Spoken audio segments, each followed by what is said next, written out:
What is going on, everyone? My name's Boit, and I'm back with some more Age of Mythology. The Titans action spawning in the bottom of the map in the sky blue color, playing as Oranos. His name is Zokyo. His partners today in the green color, playing as Kronos. His name is Sparks from BR. And then finally, in the red color, playing as Gaia, it is Platinum. Together, they make up the team GDM. But Platinum's missing his tag, and it makes me very upset.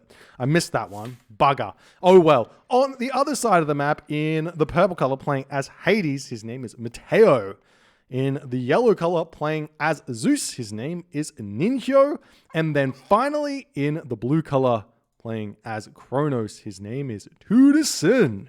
The map is Mediterranean. These three players make up the team CUD, C-U-D, and we already see a very early deconstruction here. This fishing ship has already dropped it off. This is going to be no real pain to Tunison, but just a little bit.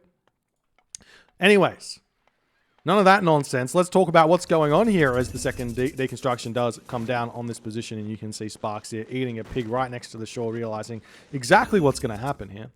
But this is the knockout stages of the Phoenix Reborn. Phoenix, right? I can't remember what I called it. This is the knockout stages of the team game tournament that's been going on for the past month or so. Lots of really good games thus far, but now we get down to the nitty gritty of it all. You lose this series, you're out. You win this series, you survive another day and get to fight an even stronger team. That's effectively how it goes. There is no going downwards in terms of talent in this game. And this is going to be everything here, ladies and gentlemen. So we'll see how it's going to go. The way that the actual map picking works out in these games, in this stage of the tournament, is that the first two maps are still the home maps situation that we had from the first round. But after that, there are pre-selected maps picked by Google. Google picks the maps. Effectively, there's 45 maps to pick from, and there's a random number generator, 1 to 45. And then that picked the maps for everyone. So we're going to see some very, very exciting maps if these teams go the distance, which I imagine we're going to be seeing here today, ladies and gentlemen, as the game is going to be continuing on. We do see a fairly normal team composition here from Team CUD with the Zeus and the Hades, and also the Kronos here. On the other side of the map, Kronos, Oranos, and Gaia. The triple Atlantean here is very, very spicy from Team GDM. They're going to be really putting on pressure super early and trying to take full control of the water, utilizing coordination, mostly team coordination, to make this work, because the Atlantean ships, unlike every other ship's got an extra 1.5 speed, I believe. So normally ships have 6.0 speed, but the Atlantean ships go up to 7.5 speed. It might be 7.25 speed. Let me have a quick look here. Fire ship is not what we're looking for. It's 7.25. So it's got 1.25 more speed. As we see Athena coming through. Let's take a look at all of that. Athena coming through. A nice time here from Ninhyo. A really, really solid build here.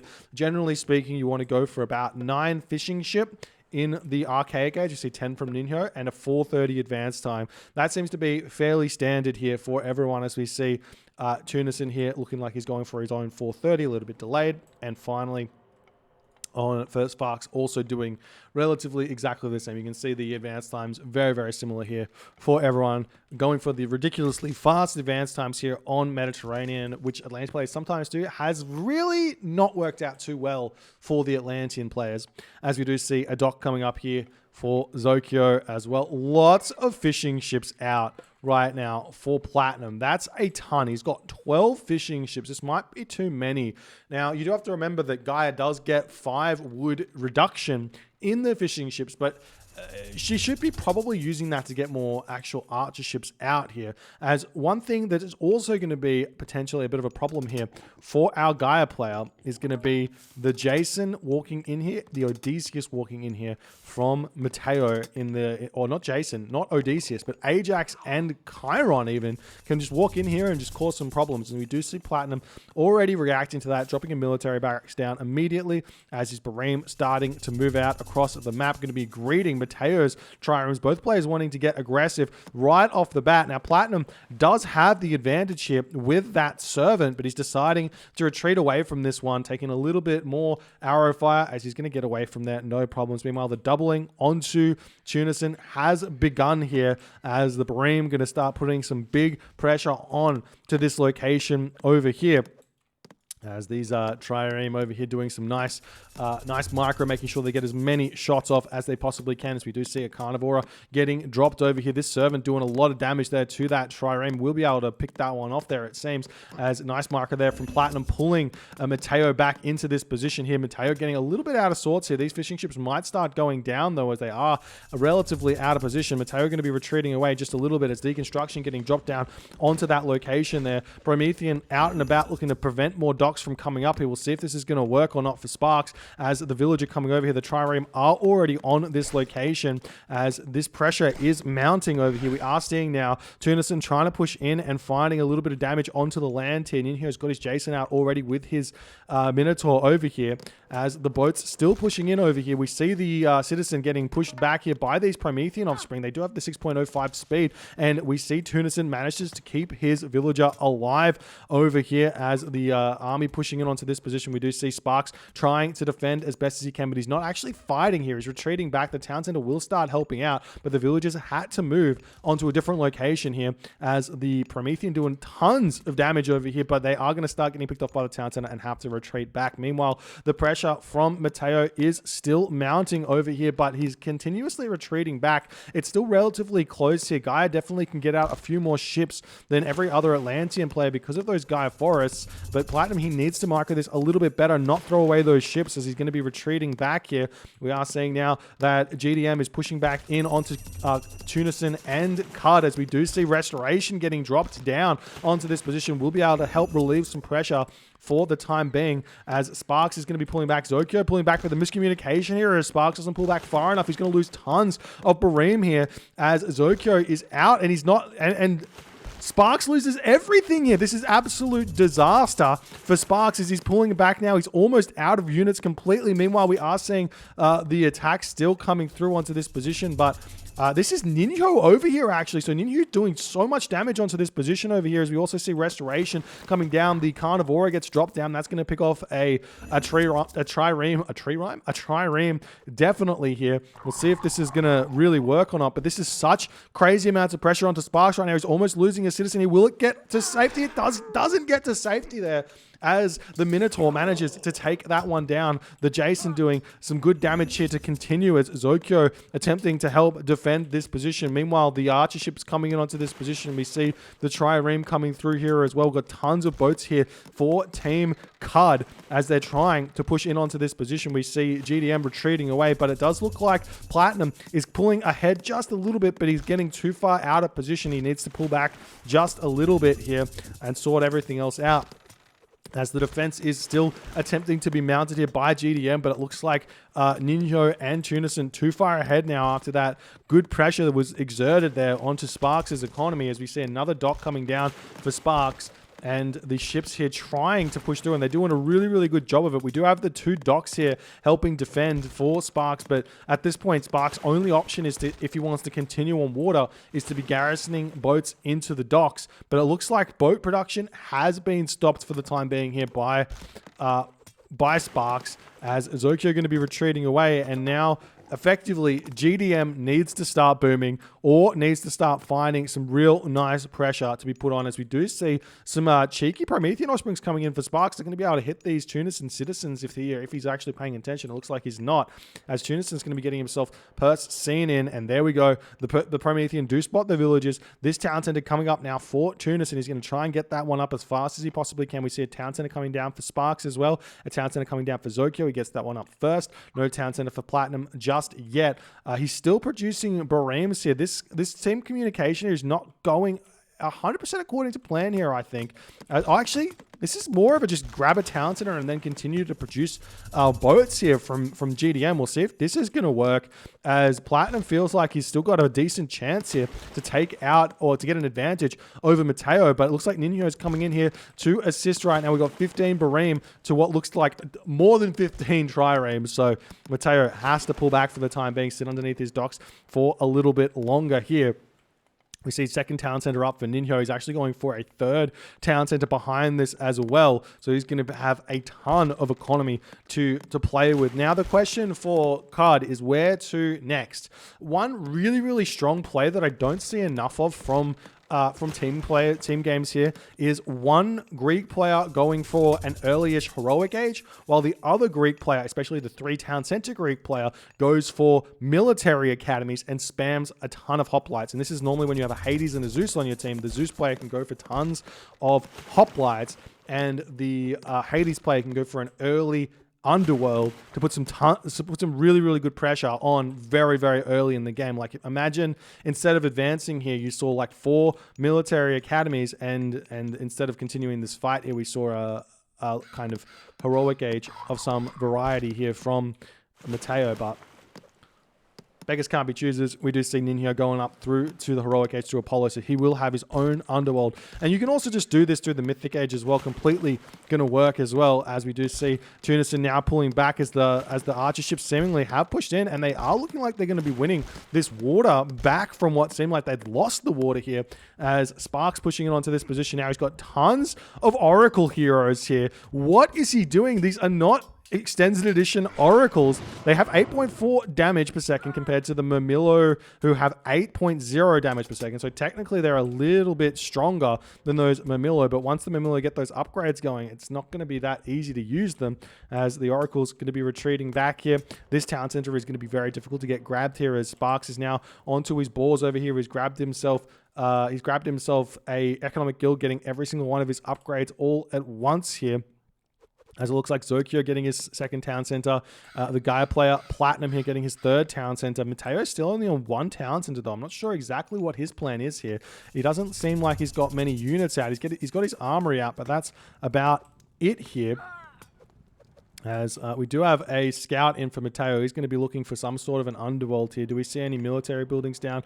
No. Double armory. Probably going to be just straight to the mythic age here for Ninho. He can go for a super early Colossus push as well. If he goes up through Hephaestus in the next minute or two, he's going to be able to hit like a 15-minute, like 3 Colossus kind of play with a ton of hoplites. Could be a really, really good way to play this one, as well as the Trireme trying to push through these Bareem here as best as they can, but not really working out for them just yet, because Zokyo is cleaning them all up, and that's all of the fish now going the wayside of GDM, and this game is completely turned on its head. For one point here, it seemed like Tunison and Team CUD have completely won this water, but after losing it so harshly here from that cut, this is all going to really come down to Ninho, who's taken the boom route up to the nth degree, and he's going to be hitting Hephaestus super early. So really what this is all going to come down to is, can Ninho hit a strong enough underworld here with good enough timing here to do enough damage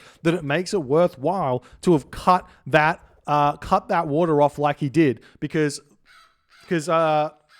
CUD was winning the water there, and I believe that Ninho going for those town centers that aggressively did force them to lose here, as we do see the town centers now up for Mateo.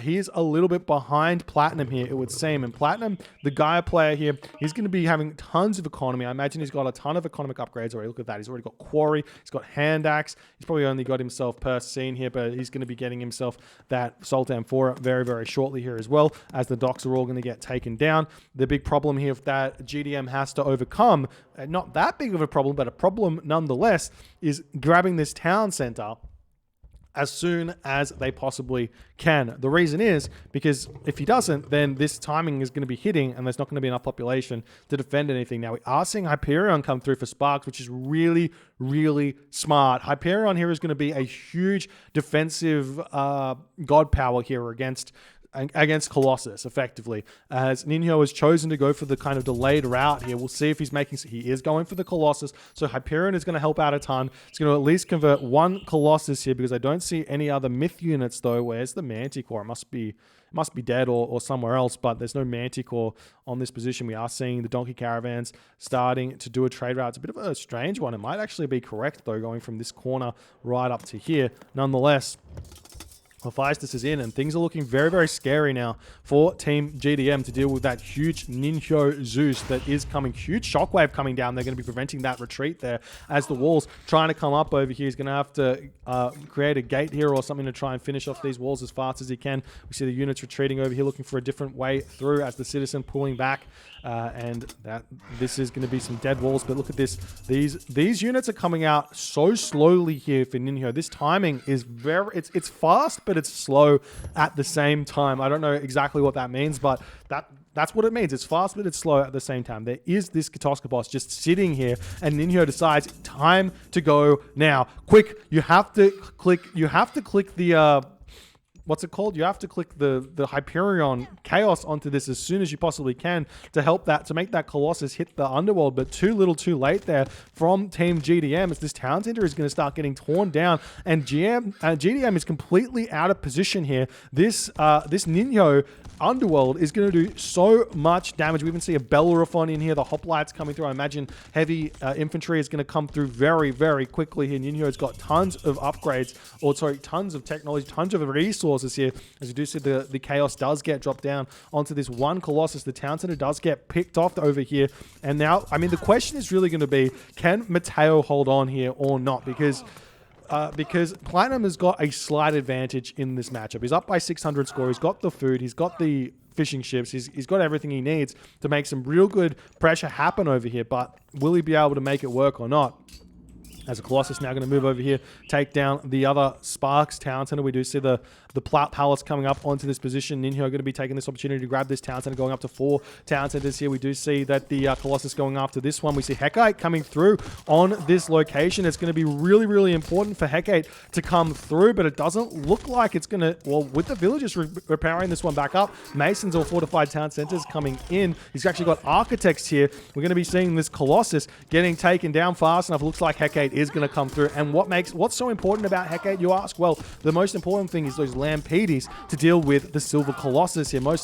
Also making Fanatics here will be a really, really good idea to deal with those hoplites that are coming out here as the Colossus all get taken down here. This other Town Center was getting taken out, does get cleaned up there. The units pushing in onto this underworld passage, and it looks like while Ninho actually hasn't managed to get his Town Center up over here, but it looks like Tunison is taking this opportunity to start putting pressure onto the front of Sparks. Everyone getting under tons of pressure here. We see Zokyo getting his Mythic Age through here, and he's going to be attempting to push in and defend, or attempting to defend this Town Center, I should say, as the village is going to be repairing this one back up as best as they can. The units over here still fighting, but they are fighting a losing battle at this point, as all those villages have been taken down. We do see that the Tartarian Gate does decide to get created over here. We'll see how many Tartarian spawns he's going to put onto this position. These Tartarian spawns will be able to actually clean up the majority of these units here, as we are seeing that this is what Ninho wants to do. He's going to take the Tartarian Gate down, actually. I'm surprised he didn't just delete that immediately, but the Tartarian Gate is up. The Tartarian spawns are going to get a little bit of value here, and it looks like Zokyo has held here nicely, as the rest of these units, they shouldn't be able to survive for too much longer. We do see Ninho has snuck some villagers in here, but is this going to be enough to hold on? I feel like it will be better for Ninho to just send some villagers over to this location and start pressing this Town Center, because this is what's fallen here. But he's giving Tunison tons of time. But meanwhile, we're seeing Platinum take down the top Town Center over here. He is making some nice work of Mateo in this situation, but Mateo is getting closer and closer to equalizing. So Platinum, he's trying to make this push work, and he's slowly getting through here, but he needs to somehow manage to control this spot. He's making towers here. That's going to be great. He's going to be making a palace as well. Getting himself guard towers will be really, really helpful. Meanwhile, the units here seem like they have cleaned up the vast majority of this stuff. Zokyo is still building Terma over here. It looks like the villages have been cleaned up completely here, as another Colossus is going to be getting created, but The problem is that Sparks is too far behind Tunison as he is falling flat on his face against Tunison's might here in this game. This town center is very likely going to go the wayside of Tunison as he's going to be sending 3 citizens forward to build this one up for himself. We do see Helios was clicked up there for a second there by... it was clicked up there by Sparks, so he is deciding to go through Helios, but he doesn't have any units here to really use a Vortex. Now, Vortex is ridiculously strong here, so we'll see if Sparks is going to be able to make anything happen here with Vortex. But while this is going on, Tunison also going up through Helios himself, and Tunison, to use Helios here makes a lot of sense. He's got a ton of infantry units here. He's going to have a ton of town centers to make those Heka Gigantes, and these Vortexes are going to come in incredibly strong. Meanwhile, Mateo decides, look, you killed one underworld. What about the second underworld here? As Mateo's coming back in, and he uses it right here as the hoplites coming in to help continue putting this pressure on. I'm not sure if this is going to work, though, as the Bellerophon coming in. We see some towers getting immediately thrown up here. The underworld passage cannot be repaired on this position here as the Hades player, because it's a...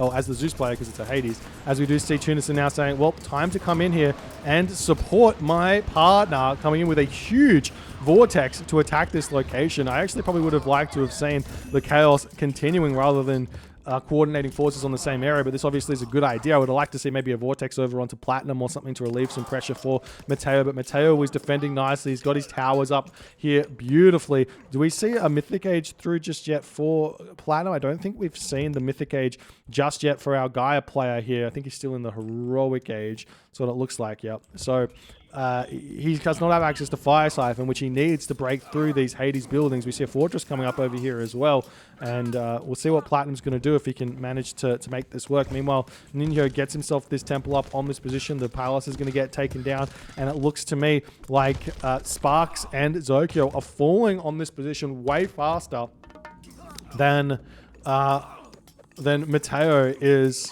falling on this position, because Mateo is just playing it slowly. He's got himself guard towers now, fortress up, and he's just playing the survival game. He's not even behind, in all honesty, against Platinum. He's just down a town center, and you can hold a long time against Gaia here. Down one town center as Hades, but we do see Atlas coming in, so that's going to be a big implode, which will kill off all those towers and potentially get some damage onto that fortress. So we'll see if that's going to help out in the slightest here, as these Fire Siphon coming through for Zokyo, going to try and finish off this underworld passage. But imagine Mateo is here now. He can repair this one back up. He's not quite paying attention here as more towers coming through here. We see this town center on the way now for Ninjo, as the fortified town center of Zokyo going to be getting taken down over here as well, as Silver Colossus is going to be getting picked off. Meanwhile, we're seeing Tunison saying, well, I'll kill you on one side, I'll kill you on the other side. No problems here. The Fire Siphon moving forward, going to start going after this home town center. You can see how far behind Sparks is. He doesn't have fortified town centers. He does have himself Masons, but that doesn't really help out that much against the Fire Siphon. It's just going to give a touch more HP. We see fortified town centers now getting researched, but Sparks has lost this town center. He's losing his palace over here. He's losing all of these units to boot. There's just not a whole lot of chances left here, as we do see that big implode does come in, does take down the towers, but there's no... Platinum needs Fire Siphon here to get some sort of push happening. You can only slow push here, which is just not enough. As we see the Hoplite coming back in, going to start taking down Zokyo, and Zokyo in that moment on one town center decides to tap out. Sparks following suit. Platinum says, no, but I'm winning. I can beat him, guys. I can beat him, but he's not fast enough here. He taps out, and CUD gets the first dub here on this map here, gets their first win. It is best of 5, so we've got 5 potential games to watch, or 4 more potential games to watch here. First to 3 is another way to look at it. Anyways, next map is going to be for Team GDM, so we'll see what's going to happen there. a really nicely played game by both teams. It actually almost looked like GDM was going to make a big comeback here, but that Underworld was just too strong here by Ninho, and they just couldn't hold on after that. Maybe with some Sky Passage or something from the Oranos to get back here quicker could have been another way to kind of deal with this. And he did put a Sky Passage over here, but he was just a little bit too slow to get back and defend this, losing the town center a bit fast, missing that chaos on the Underworld here. If you click chaos there, when the Colossus spawns, there's a chance that the Colossus will start targeting down the Underworld, and that's what you want. But if you cast it over here, there's a chance that it'll actually continue killing the town center or something. Anyways, GG, well played by CUD. If you guys enjoyed this game, please consider hitting the follow on the Twitch. If you're on the YouTube, hit that subscribe button. I'll see you guys in the next game.